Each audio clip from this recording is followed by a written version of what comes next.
Bonjour à tous, bienvenue dans la revue d'actualité de ce 13 janvier. On démarre par du football Coupe CAF, 5e journée. C'est sous un soleil tapant que les Girafman ont lancé cette rencontre décisive face à l'ASEC Mimosas ce dimanche au stade Abdoulaye Wade de Diamniadio. Sous les houlets et les tambours de leurs supporters, les hommes de Malik Daf ont réussi à décrocher la victoire par la plus petite des marges, 1-0.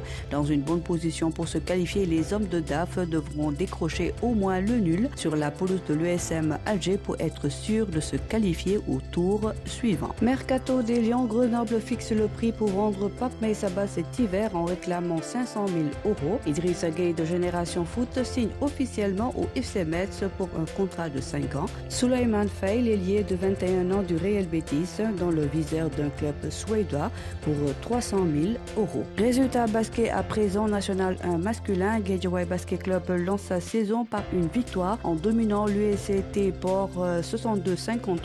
Le champion en titre, l'AS Ville de Dakar, débute bien la défense de son titre face au promu Abaz 57-44. Entrée réussie pour l'AS Douane qui domine l'ASFA 60-48. En National 1 féminin, Duc signe sa première victoire en dominant le promu l'US EPT 69-41. Debaloc renverse ASFA 52-42 et décroche son premier succès de la saison. Entrée réussie pour le CMT Ziguinchor qui domine Mour BC 62-47. Le Giraffe signe son premier succès de la saison face à Diamegun 51-31. Lambe pour finir du spectacle de l'ambiance. Al-Bourakh démarre fort sa saison.